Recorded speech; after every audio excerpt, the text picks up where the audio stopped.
నేను మీ శిరీష.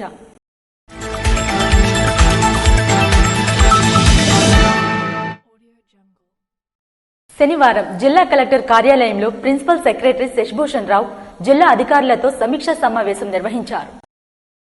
ప్రస్తుతం జిల్లాల మధ్య కేవలం సహకారం మాత్రమే కాకుండా అభివృద్ధిలో ఆరోగ్యకరమైన పోటీ కూడా పెరిగిందని శ్రీకాకుళం జిల్లా ప్రత్యేక అధికారి PRRWS principal secretary Shashibhushan Kumar స్పష్టం చేశారు. శనివారం జిల్లా అధికారులతో కలెక్టర్ కార్యాలయంలో జరిగిన సమీక్షా సమావేశంలో ఆయన మాట్లాడుతూ తలసరి ఆదాయం, జీడీపీ వృద్ధి కంటే కీలక సూచికలలో శ్రీకాకుళం జిల్లా గణనీయంగా పురోగమనిస్తుందని వెల్లడించారు. కాలం చాలా వేగంగా మారుతుంది. ప్రతి జిల్లా తమ అత్యుత్తమ ప్రదర్శన కనబరచాలి. ముఖ్యమంత్రి కలెక్టర్ల కాన్ఫరెన్స్ తర్వాత మీ ప్రగతి స్పష్టంగా కనిపిస్తుందని శశిభూషణ్ కుమార్ అన్నారు. ఈ సందర్భంగా జిల్లా కలెక్టర్ స్వప్నిల్ దినకర్ మాట్లాడుతూ జిల్లా అభివృద్ధికి అహర్నిశలు కృషి చేస్తున్నామని, సంక్షేమ పథకాలు అమలు, వ్యవసాయ దాని అనుబంధ రంగాలకు ప్రోత్సాహం, విపత్తుల నిర్వహణలో ముందస్తు ప్రణాళికలు వంటి వాటికి ప్రాధాన్యత ఇస్తున్నామని అన్నారు. ప్రజల భాగస్వామ్యంతోనే శ్రీకాకుళం జిల్లాను అన్ని రంగాల్లోనూ ముందంజలో నిలుపుతున్నామని అన్నారు. ఈ సమీక్షలో జిల్లా జాయింట్ కలెక్టర్ ఫర్మాన్ అహ్మద్ ఖాన్ సహా జిల్లా రెవెన్యూ అధికారి వెంకటేశ్వరరావు, ఆర్డీఓలు Sai Prathyusha, Krishnamurthy, Venkatesh, RDO PD Kiran Kumar, CPO Lakshmi Prasanna, ICDS PD Shantisri, DMHO Anitha తదితరులు పాల్గొన్నారు. హిందూ సంస్కృతి సంప్రదాయాల్లో భాగంగా దైవ చింతనకు దూరమవుతున్న వేళ ఆలయాల నిర్మాణాలతో భావితరాలకు దిక్సూచిగా గ్రామాల్లో ప్రజలు ఆదర్శంగా నిలుస్తున్నారు. శ్రీకాకుళం జిల్లా మెలియాపుటి మండలం గుడ్డిబద్ద గ్రామంలో యువతంతా ఏకమై ₹1,00,000 చందాల రూపంలో సేకరించి శ్రీ సీతారాముల ఆలయాన్ని నిర్మించారు. భద్రాద్రిలో వెలిసిన సీతారామాలయాన్ని తలపించేలా ఉందని వీక్షించిన భక్త సందర్శకులు కొనియాడుతున్నారు. ఏడాది కాలంగా గుడ్డిభద్ర గ్రామ యువత ఎన్నో వ్యయ ప్రయాసలతో విరాళాలు సేకరించడంతో పాటు గ్రామస్తులతో సహా వారంతా కలిసి ₹1,00,000 వెచ్చించి ఆలయ నిర్మాణానికి చెమటోర్చారు. శిల్ప కళాకారులను రప్పించి ఆలయమంతా బహుశిల్పాలతో చూడముచ్చటగా తీర్చిదిద్దగా శనివారం నాడు శ్రీ సీతారాముల విగ్రహ ప్రాణ ప్రతిష్ఠ అంగరంగ వైభవంగా నిర్వహించారు. 3 రోజుల పాటు జరుగుతున్న ఆలయ ప్రతిష్ఠ కార్యక్రమాల్లో గ్రామస్తులు చిన్న పెద్ద ఆడ మగ అన్న తేడా లేకుండా అంతా కలిసి ఆనందంగా ఉత్సవాల్లో పాల్గొన్నారు.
ఇందులో భాగంగా రాత్రిపూట నాట్య కళామండలిచే చిన్నారులు సాంస్కృతిక కార్యక్రమాలు నిర్వహించారు. 3 గంటల పాటు జరిగిన సాంస్కృతిక కార్యక్రమాలలో చిన్నారులు 45 నిమిషాలు ఏకదాటిగా అన్నమయ్య కీర్తనలకు నృత్య ప్రదర్శనలు చేశారు.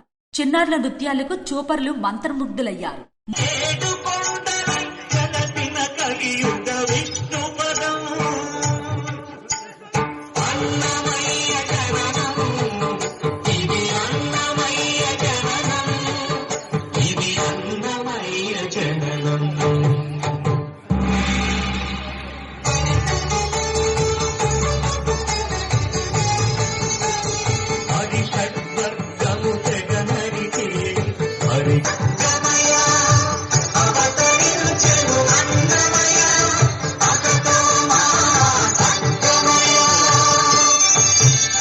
మూడు రోజులుగా జరుగుతున్న రాములోరి ఉత్సవాలతో భక్తజనం రామస్మరణతో శోభాయమానంగా ఆ ప్రాంతంలో ఆధ్యాత్మిక శోభ సంతరించుకుంది. ఈ సందర్భంగా వేద పండితులు చేసిన నృత్యం భక్తులకు ఎంతో ఆకట్టుకుంది. పేద ప్రజలందరికీ రేషన్ అందాలన్నదే ప్రభుత్వ ముఖ్య ధ్యేయమని శ్రీకాకుళం శాసనసభ్యులు గొండిశంకర్ అన్నారు. శ్రీకాకుళం నగరంలోని పలు వీధుల్లో రేషన్ డిపో పునఃప్రారంభంలో ఎమ్మెల్యే గొండిశంకర్ పాల్గొని పేద ప్రజలకు రేషన్ అందించారు. ఈ సందర్భంగా ఆయన మాట్లాడుతూ గత వైసీపీ ప్రభుత్వం చేసిన తప్పిదాలు ఇప్పుడు ఉండవని, అప్పట్లో వాహనం ఉన్నప్పుడే వచ్చి రేషన్ తీసుకోవలసి వచ్చిందని, కొంతమందికి రేషన్ అందేది కాదని గుర్తు చేశారు. ఇప్పటి కూటమి ప్రభుత్వం రేషన్ డిపోల ద్వారా సరుకులు పంపిణీ చేస్తుందని, అందరికీ రేషన్ అందటమే మా ఆలోచనన్నారు. ప్రజలు గతంలో పడిన ఇబ్బందులను అధిగమించడానికి కోసం, ఎందుకంటే 4 రేషన్ డిపోలకి ఒక బండి ఇచ్చి, ఒక రేషన్ డిపోలు 2 రోజులే తిరిగేది. ఆ తిరిగినప్పుడు ఆయన అక్కడికి వస్తే ఓకే, లేకపోతే ఎప్పుడు వస్తారో టైం ఉండేది కాదు. లేకపోతే మిగతా వాళ్ళందరూ కూడా ఆ బండి ఎక్కడ ఉందో ఎతికి పట్టుకొని అక్కడ తీసుకునే పరిస్థితి. దీనివల్ల చాలా ఇబ్బందులకు గురయ్యేవాళ్ళు.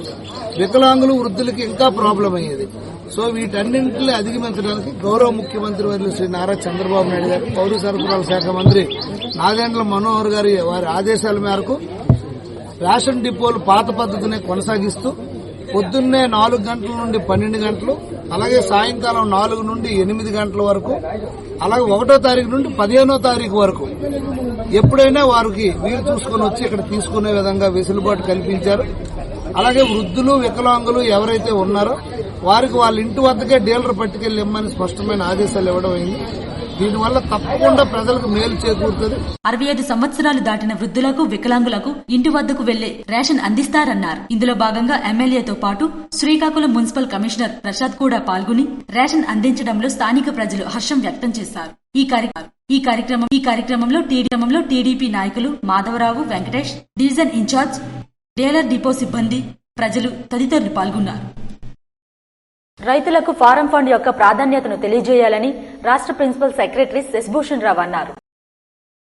రైతులకు ఫారం ఫండ్ యొక్క ప్రాధాన్యతను తెలియజేయాలని, వీటి ద్వారా వ్యవసాయాన్ని అభివృద్ధి చేసేందుకు తగు సూచనలు, సలహాలు ఇవ్వాలని రాష్ట్ర ప్రిన్సిపల్ సెక్రటరీ శశిభూషణ్ రావు అన్నారు. శనివారం నర్సన్నపేట మండలం చిన్నబొరుగువలస పంచాయతీలో పల్లె పండుగ కార్యక్రమంలో భాగంగా చేపట్టిన రహదారి పనులను ఆయన పరిశీలించారు. అనంతరం జాతీయ గ్రామీణ ఉపాధి హామీ పథకంలో భాగంగా చేపడుతున్న ఫారం ఫండ్స్ ఏర్పాట్లపై రైతులతో ఆయన నేరుగా సమీక్ష నిర్వహించారు. ఆయన మాట్లాడుతూ వేసవి కాలంలో వర్షాలు లేని సమయంలో పంట పొలాలు ఏర్పాటు చేసుకున్న ఫారం ఫండ్స్ వలన నీటిని నిల్వ చేసుకునే అవకాశం ఉంటుందని పేర్కొన్నారు. అంతేకాకుండా ఆయా పంట పొలాల్లో ఫారం ఫండ్స్ ఏర్పాట్లు ఆయా పంట పొలాలను నీటి తడిని కలిగి ఉంటాయని, తద్వారా రబీ పంటలకు ఇబ్బంది లేకుండా వ్యవసాయం చేసుకునే అవకాశం ఉంటుందని ఆయన స్పష్టం చేశారు. ఈ కార్యక్రమంలో జిల్లా కలెక్టర్ స్వప్నిల్ దినకర్, జిల్లా joint collector Farman Ahmed Khan, DWAMA PD Sudhakar Rao, RDO Sai Prathyusha, జిల్లా అధికారులు తదితరులు పాల్గొన్నారు. అనంతరం నర్సన్నపేట మండల పరిషత్ సమావేశ మందిరంలో ఏర్పాటు చేసిన ఫోటో ఎగ్జిబిషన్ కార్యక్రమాన్ని పరిశీలించారు.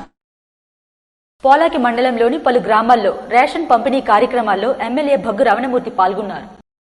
ఆంధ్రప్రదేశ్ ప్రభుత్వం ముఖ్యమంత్రి నారా చంద్రబాబు నాయుడు, ఉప ముఖ్యమంత్రి కొణిదెల పవన్ కళ్యాణ్, రాష్ట్ర పౌర సరఫరాల మంత్రి నాదెండ్ల మనోహర్ ఆదేశాల మేరకు ప్రతి రేషన్ లబ్దిదారులకు నాణ్యమైన సరుకులు చౌకధరల దుకాణం దగ్గర ఎటువంటి ఇబ్బందులు లేకుండా ప్రతి పేదవానికి పంపిణీ చేపట్టాలనే దృక్పథంతో రాష్ట్ర వ్యాప్తంగా రేషన్ దుకాణం ఈ రోజు నుండి ప్రారంభించడం జరిగిందని నరసన్నపేట శాసనసభ్యులు భగ్గు రమణమూర్తి అన్నారు. రాళ్లపాడు, మబ్బుగాం, గల్లలవలస గ్రామాల్లో రేషన్ చౌక దుకాణాలు ప్రారంభిస్తూ లబ్దిదారులకు రేషన్ పంపిణీ చేశారు. ఈ సందర్భంగా భగ్గు రమణమూర్తి మాట్లాడుతూ గత ప్రభుత్వ హయాంలో చేపట్టిన రేషన్ విధానంలో అనేక సమస్యలు లబ్దిదారులు ఎదుర్కోవలసి వచ్చిందని, దానికి భిన్నంగా ప్రతి లబ్దిదారులకు ఎటువంటి సమస్యలు లేకుండా రేషన్ దుకాణం వద్ద నాణ్యమైన సరుకులు అందజేయడం జరుగుతుందని, అలాగే నేరుగా వృద్ధులకు, దివ్యాంగులకు ఇంటి వద్దకే సరుకులు సప్లై చేయడం జరుగుతుందని, ప్రతి ఒక్కరూ దుకాణం వద్ద ఉదయం 8 గంటల నుండి మధ్యాహ్నం 12 గంటల వరకు, సాయంత్రం 4 గంటల నుండి రాత్రి 8 గంటల వరకు 1వ తారీఖు నుండి 15వ తేదీ వరకు అందుబాటులో ఉండటం జరుగుతుందని, ప్రతి ఒక్కరూ ఈ సేవలను వినియోగించుకోవాల్సిందిగా కోరారు.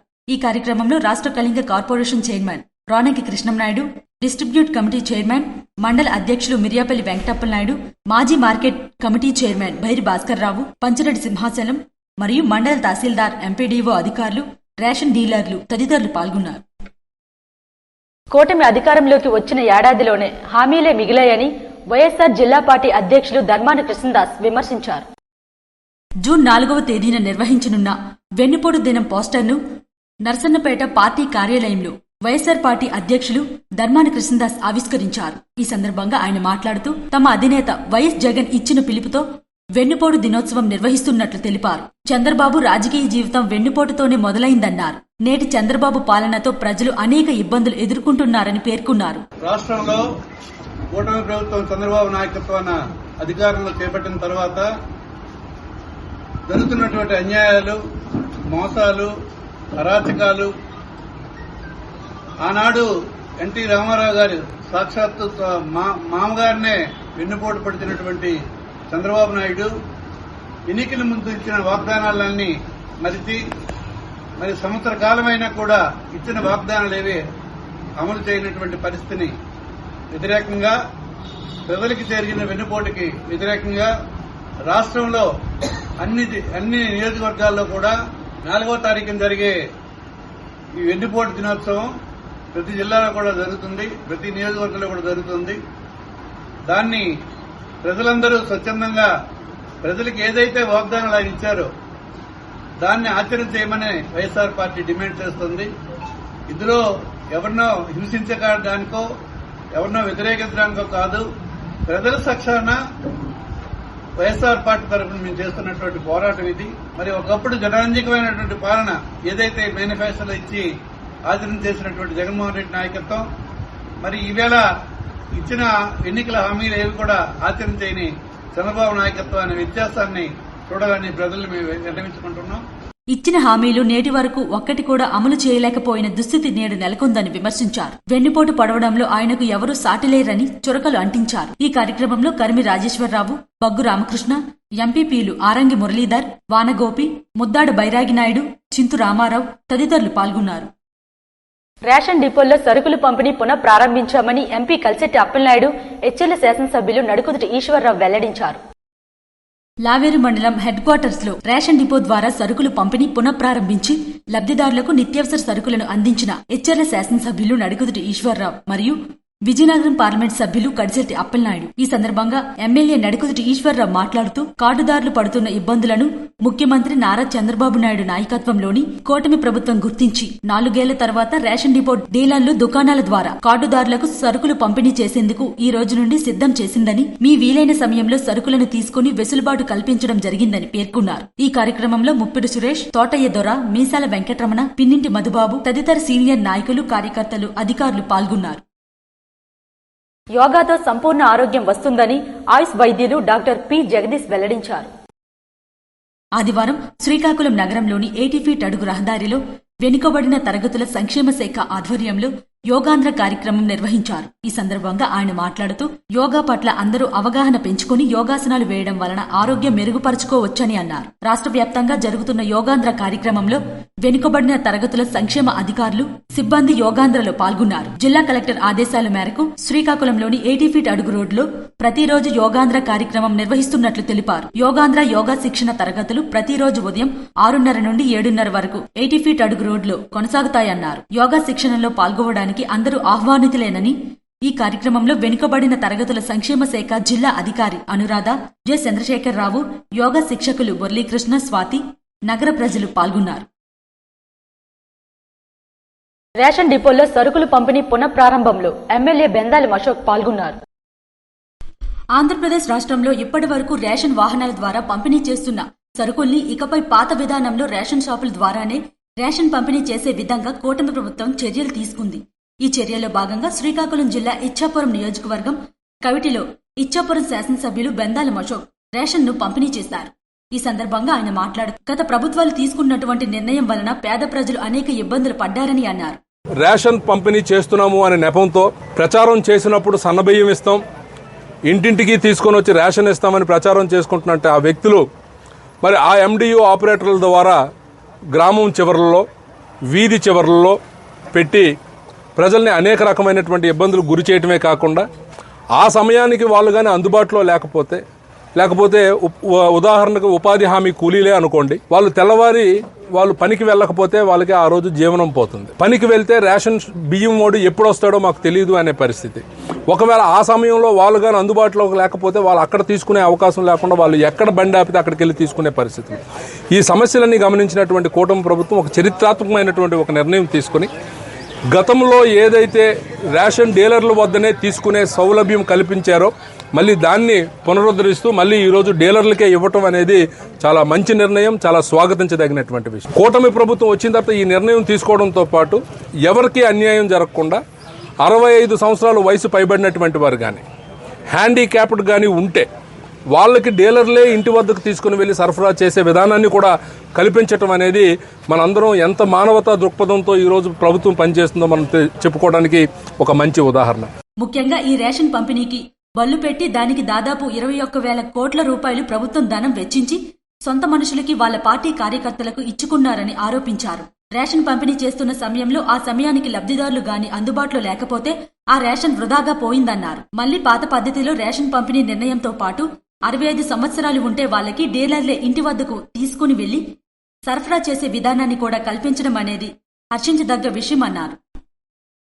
ఇవి ఈనాటి వార్తలు. మరిన్ని వార్తలతో మళ్ళీ కలుద్దాం. చూస్తూనే ఉండండి SS న్యూస్.